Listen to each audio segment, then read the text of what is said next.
এই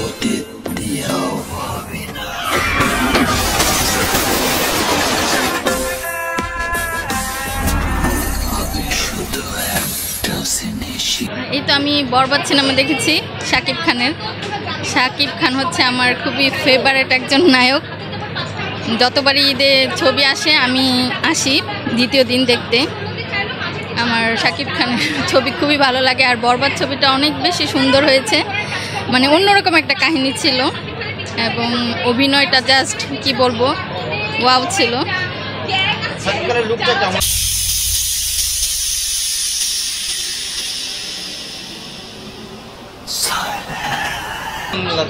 দারুণ, মানে মানে সম্পূর্ণ ছবিতে এই লুকটা দারুণ ছিল, পুরো ছবিতে। না না, এই লুকে তার দেখি নাই শাকিব খানকে, মানে সব মিলিয়ে অসাধারণ একটা ছবি। কপি আমার কাছে লুকটা একটু কপি মনে হয়েছে, যে লাস্টের দিকে যে লুকটা সেটা, বাট কাহিনীটা কপি মনে হয় না। রণবীর কাপুর, হ্যাঁ রণবীর কাপুরের সাথে কিছুটা মিল পেয়েছি আর কি। 10-এ 9 দিব। এক কম দিলাম, মানে কারণ শাকিব খানের কাছ থেকে আমরা আরও ভালো কিছু আশা করি।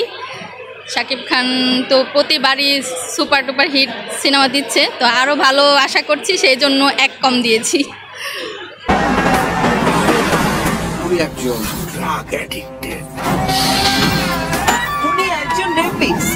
আমি আসছি হচ্ছে বাসাবো থেকে। বাসাবো ছায়াবীতি হচ্ছে আমার বাসা, সেখান থেকে আসছি আমি। হ্যাঁ হ্যাঁ, ফ্যামিলি নিয়েই দেখার মতো। সবাই তো ফ্যামিলি নিয়ে আসছে, বেশিরভাগই ফ্যামিলি নিয়ে আসছে, ফ্যামিলি নিয়ে দেখার মতো, সমস্যা নেই। ভাইরাল ডায়লগ হচ্ছে সাইলেন্ট, এটা আমার কাছে খুব ভালো লাগছে। তারপর আরেকটা যে এই যে ওই নাম যে ধরে ডাকে, জিল্লু, জিল্লু, হ্যাঁ হ্যাঁ ওইটা জিল্লু মালদে, এটাও ভাইরাল। তবে সাইলেন্স এটাই বেশি ভালো লাগছে।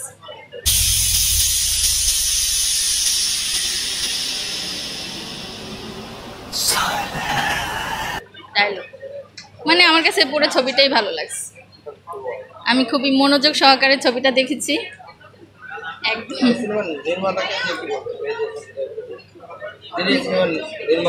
হ্যাঁ, মেহেদী হাসানকে বলবো যে আরও শাকিব খানকে নিয়ে আরও ভালো কিছু আমাদেরকে উপহার দেখ।